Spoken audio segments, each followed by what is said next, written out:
కోట శ్రీనివాసరావు గారు అంటే నటనకి కోట.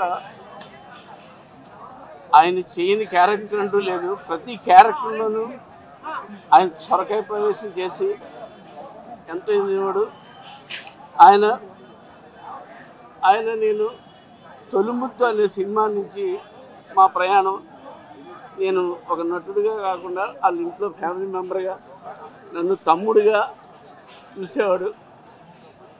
అసలు నటుడు అనేవాడు నవరసాలు పోషించడం చాలా కష్టం.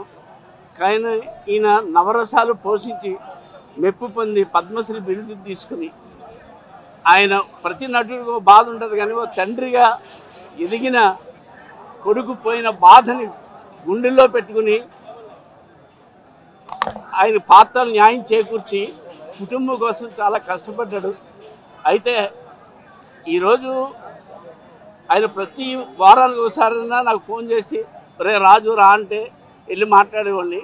కానీ ఈ రాజు వీడే ఆయన ఇంతవరకు కాపాడింది ఈయనే. సో దేవుడు తీసుకెళ్ళిపోయాడు అనుకోండి. కానీ చిత్ర పరిశ్రమకే తీరని లోటు. అటువంటి నటుడు అసలు ఇంక పుట్టడు. అలాగే అతని కంటే ఆయన పక్క ఆర్టిస్ట్ కూడా ఒరే ఇలా చేయాలరా అలా చేయాలరా, ఆ డైలాగు కొంచెం ఇక్కడ నొక్కాలరా అని చెప్పి వాడిని కూడా ఎంకరేజ్ చేసే మనస్తత్వం ఉన్న మంచి మనిషి. ఆయన ఆత్మకి శాంతి కలగాలని ఆ భగవంతుని ప్రార్థిస్తున్నాను. వీడు నిజంగా అసిస్టెంట్ కాదు, రాజు.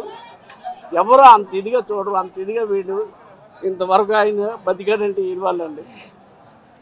నమస్కారం.